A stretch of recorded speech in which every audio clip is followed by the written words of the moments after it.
Welcome to everyone. वर्तमान समय जो मैंने केंद्र सरकार अधीन चाकरी निजुक्ति पाई से गोटे बहुत बड़ खुशीर खबर आसी खबर आपर आसी आमर जो प्रधानमंत्री ट्वीट कर सहित 8th पे कमिशन साइट रे अपलोड करा ट्वीट बिग अपडेट रही। The union cabinet chair by honourable PM Shri Narendra Modi has approved a 2% hike in dearness allowances and DR for central government employees and pensioner effective from 1/1/2026।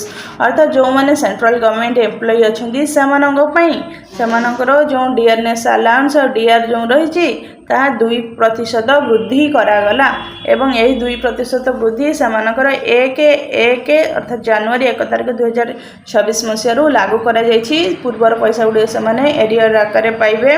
तेणुक with this decision total DR now reach 60%।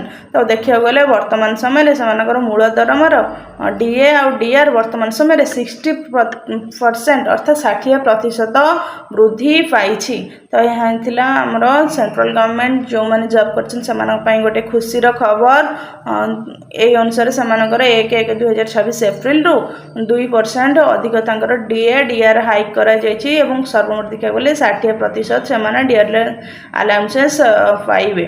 तो यहाँ आज तथ्य जदि आपण video भल लगी था तेज ताले नुआ नुआ तथ्य पाइबा आम चैनल टी को सब्सक्राइब करंतु।